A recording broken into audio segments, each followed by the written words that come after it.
E aí, meus queridos, como estão? Tudo bem? Mais um vídeo aqui do melhor curso de Python. Agora começando a trabalhar um pouquinho com SQL. Não se esqueça que os arquivos estão aqui no GitHub. Caso vocês também queiram ver quando é que os próximos vídeos sairão, estão aqui no nome do vídeo, ok? Então vamos lá. Como é uma aula uma vez por dia, eu já vou fazer as 4 operações aqui direto, né? Tanto a leitura, inserir, alterar e apagar. Então vamos lá. Eu vou criar aqui uma tabelinha, já deixei aqui pronto aqui o script, ok? Vou criar essa tabelinha aqui que é a tabela de pessoas, TBL pessoas. Vou rodar aqui, não esquecendo que a gente tem que ver se está aqui no base MCDP. Rodei. E eu vou colocar só uma linha só para a gente poder ter um dado para nós podermos fazer uma leitura, tá? Então vou colocar aqui, ó, se tem pessoa, nome, pessoa, idade, os valores 1, Zorobabel e 31, que é a minha idade mesmo. Se eu vier aqui selecionar, ele volta os dados. Existe uma opção no banco de dados que é para poder inserir um número, né, aumentando o código da pessoa toda vez que faz uma inserção. Só que por enquanto eu vou deixar desse jeito mesmo. Beleza? Então aqui eu tenho o seguinte ponto. Eu tenho aqui já a função que eu usei para retornar conexão. Putz, está retornando conexão, só está voltando o cursor. Se você continuou fazendo o curso por conta própria, mais para frente pode ser que tenha acontecido um errinho.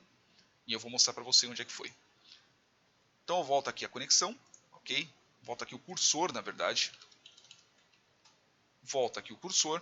E aí do read eu tenho duas funções. Eu tenho a fetch1 e eu tenho a fetchAll. Qual que é a diferença dos dois? Fetch1 volta um único resultado. FetchAll volta uma lista de resultados. Volta uma tupla de resultados. Ok? Então, por exemplo, vamos fazer aqui o SQL. Select. Sempre que puder, não use select asterisco. Eu estou usando o select asterisco, que ele volta todos os dados, ele volta todas as linhas, né, todas as colunas, porque tem poucos dados, tem poucas colunas. Só que quando você está tratando de uma tabela que tem, sei lá, milhões de linhas, 10 milhões de linhas, 300 milhões de linhas, 1 bilhão de linhas, não use select asterisco. Principalmente se ela tiver bilhões de linhas e centenas de colunas. Pode ser que você pare tudo a bagaça. Né? Não para tudo, mas vai demorar um bocado para poder retornar a seleção. Então vamos lá. From, qual que é a tabela que ele vai retornar? Eu gosto de escrever em letra maiúscula. Não quer dizer que vocês tenham que escrever em letra maiúscula. É que eu gosto de escrever em letra maiúscula. E qual é a tabela? TBL pessoas. Sim, minha memória é fraca. E uma dica que eu dou, pode ver aqui pela escrita. Putz, era todo cheio de linha, caramba, 4. Galera, deixe seu código mais humanamente legível. Pode ser que você tenha que voltar a mexer na porcaria do seu código daqui 3, 5, 10 meses. Se o código tiver uma bosta escrito igual sua bunda, não vai adiantar nada, porque você vai ter mais trabalho para poder traduzir o que você escreveu do que para poder fazer alguma alteração ou para poder entender o que aconteceu, tá? Sejam humanos, escrevam como humanos. Então, tenho lá, select from pessoas. Tem que colocar ponto e vírgula? Não tem que colocar ponto e vírgula. Eu coloco ponto e vírgula porque eu quero. Né? Existem outras implicações, mas nada que ocorra aqui. Então, beleza, eu tenho aqui o cursor. Então, eu vou fazer aqui o que? Vou fazer o que? Cursor.execute. E eu tenho que executar o que? Eu tenho que executar o SQL. Beleza? Aí eu vou fazer o que? Linha igual a cursor.fetch1. Nossa, espero que não acabe a bendita da minha pilha no meio da aula. Né? Fetch1, beleza, eu vou colocar aqui o SQL. Se tiver linha, if linha, aí eu vou colocar aqui print linha. Ah, não rodou. Por quê? Porque não existe a função cursor. Tem que rodar tudo. Tem que rodar aqui o PyODBC, tem que rodar aqui, tenho que retornar o cursor, eu tenho que verificar. Ah, fetch1 precisa de um argumento. Ah, tá, não tem que ter o argumento. Aqui, Zorobabel 31. Beleza? Se eu rodar aqui novamente, ele vai voltar linha por linha. Ok? Voltou uma linha, tá ótimo. Agora a opção de inserir. Então eu tenho que fazer o quê? Eu vou criar aqui um outro SQL. Aí eu vou colocar aqui insert into tbl pessoas values. Veja que eu não coloquei o nome das colunas aqui. Por quê? Porque como são só 3 colunas, eu sei a ordem. Se você souber a ordem, dá para você digitar. Eu aconselho você fazer isso na hora que você estiver trabalhando? Não. Eu estou fazendo aqui só para poder poupar tempo. Número 2, eu vou colocar aqui 2... aqui 2... Josias... E vou colocar, sei lá, idade de 66 anos. Ok? E eu vou colocar aqui a mesma coisa. Cursor.execute SQL. Rodei. Voltou o cursor. Se eu vier aqui e executar, ele para. O que aconteceu? Na hora que eu faço uma seleção, ou a seleção, se eu não colocar nada, se eu não colocar este no lock aqui na frente, ele vai fazer o quê? Veja que agora ele volta. O que ele faz? Quando você faz a seleção normal, o banco de dados ele tenta te garantir a integralidade dos dados. Pode ser que alguém também esteja mexendo nessa mesma tabela a qual você esteja selecionando. Então, se não tiver ninguém mexendo, ele vai falar, beleza, retorna os dados que tem. Se eu usar o no lock, que nem está aqui, você está falando aqui para o banco de dados, está falando assim, meu, independente do que tiver, traz aí, é nós, dane-se. Traz aí que eu me viro. Essa aqui é o no lock. Só que quando eu estou fazendo uma inserção, eu estou fazendo uma alteração, eu estou fazendo uma inserção, apagando ou alterando, ele trava a tabela. Ele fala assim, meu, tipo, existem outros processos que também pode travar a tabela, mas esses processos aqui são os principais que travam. Porque, como base de dados, como eu disse, ela tem que te garantir a integralidade dos dados, ele meio que mantém uma transação. Fala assim, ó, eu, fulano de tal, estou chegando aqui nessa tabela, estou alterando tal dado. E fica quieto. Exatamente o que fez. Eu, fulano de tal, estou vindo aqui inserir. E ficou quieto. Tá, mas você inseriu, você vai fazer mais alguma coisa? Não, estou aqui por enquanto, espera um pouco. Por quê? Pode ser que, com essa transação, você criando essa transação, pode ser que aconteça algum erro e você possa voltar usando um comando de rollback. Meu, eu apaguei toda a base, cara. Mas está no meio de uma transação, dá para você usar o rollback e voltar. Ah, tá tudo bem. Eu posso dar um commit e pau no gato. Ele mantém os dados e mantém as alterações que eu fiz. O PyODBC ele funciona através de transações. Então, quando você faz alguns desses comandos, você tem que dar o commit ou você tem que dar o rollback.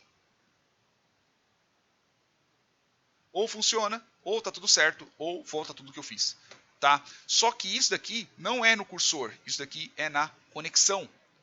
E como eu disse, se vocês continuaram mexendo e vocês tiveram esse erro, é porque você tem que voltar este daqui. Não tem que voltar o cursor. Como é que a gente para isso? Existe um comando na SQL chamado sp_ru2.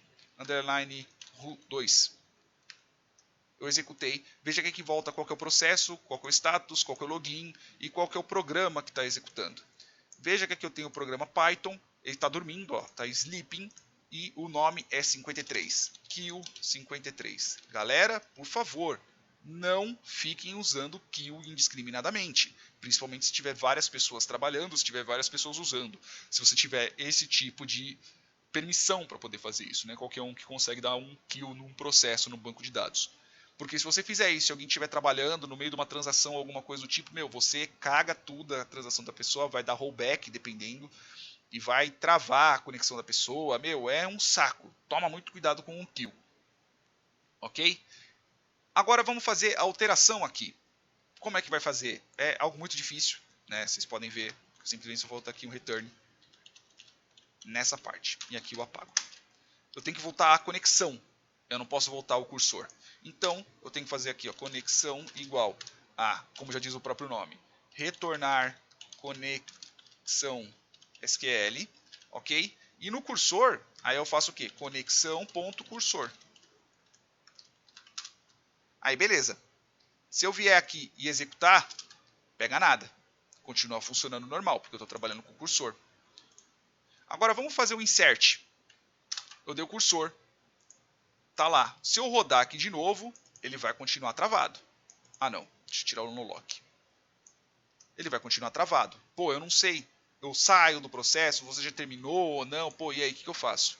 Se eu vier aqui e colocar conexão ponto commit, ele fala, beleza, tá tudo ok, pode inserir o que tem que inserir, pode fazer essa alteração que tem que fazer, ok? Então voltou o 66, beleza?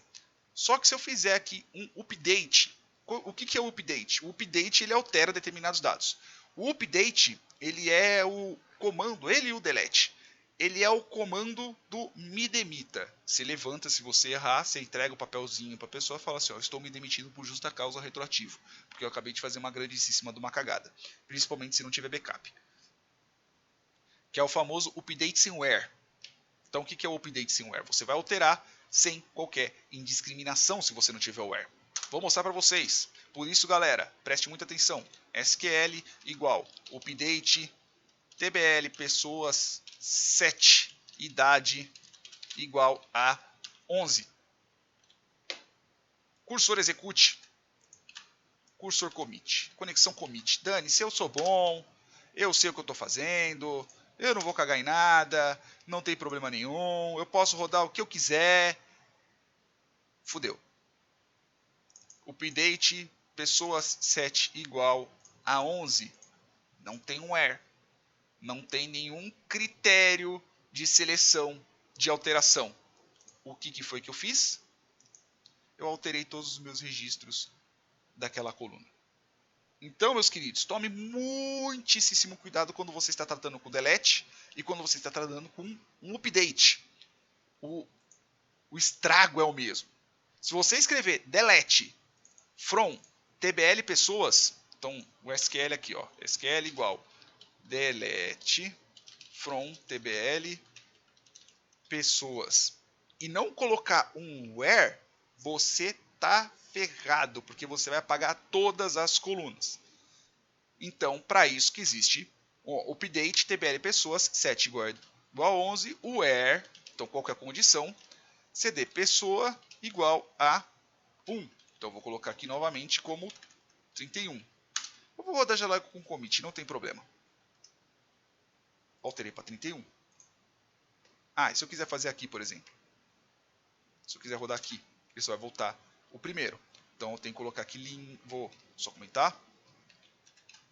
Linhas. Aí eu vou colocar o quê? For linha em linhas. Print linha. Linha. Isso. For linha em linhas. Ele vai printar as linhas. Tá aqui, ó. SQL, blá blá blá, cursor. Ah, fetch1, tá certo. Eu tenho que rodar o fetch linhas igual fetch. Opa, cursor ponto fetch all. Aí ele vai voltar as duas linhas. Ele vai voltar o Zorobabel e ele vai voltar o Josias, ok? Veja que aqui está 31 e aqui está 11. Né? Por que está 11? Porque eu dei um update sem where. A mesma coisa que o delete. Se eu fizer o delete sem where, sem qualquer critério, se eu voltar aqui, eu apaguei tudo que eu tinha. Então eu vou rodar aqui novamente, só para poder inserir. Vou rodar aqui novamente no insert para poder inserir novamente. Aí eu vou ter meus dois registros novamente. Se eu voltar aqui e selecionar, eles estão aqui normais. Então o delete from where cd pessoa igual a 2. Se eu vier aqui, eu só tenho um único registro. Ok? Então este é o CRUD no nosso Python. Espero que vocês tenham entendido, espero muito que vocês tenham gostado nessa nossa brincadeirinha. Né? Ah, eu poderia selecionar, por exemplo, aqui pelo nome da coluna. Né? Eu posso colocar aqui o nome da coluna e afins. Só que o que é legal nessa parte, pelo menos agora que nós estamos tratando na base de dados? Nós podemos começar a estruturar isso no próprio Python. Pode ser que a gente precise pegar esses dados e colocar ele de uma maneira um pouco mais organizada. Né? Não vamos colocar, sei lá, idade, né, numa variável idade, numa outra variável chamada não sei o que, outra variável chamada, sei lá, código da pessoa, e eu ter N códigos e assim por diante. Né? N variáveis. Eu tenho que colocar idade do Bruno, idade do Josias, blá blá blá blá blá, colocar no loop, tipo... deixar de uma forma desorganizada. Dá para a gente organizar muito melhor esse código e é o que nós vamos fazer nos próximos vídeos. Beleza? Beleza! Beijos no bumbumzinho ácido de vocês e até o próximo vídeo. Não se esqueçam de curtir, compartilhar, se inscrever no canal. Fui!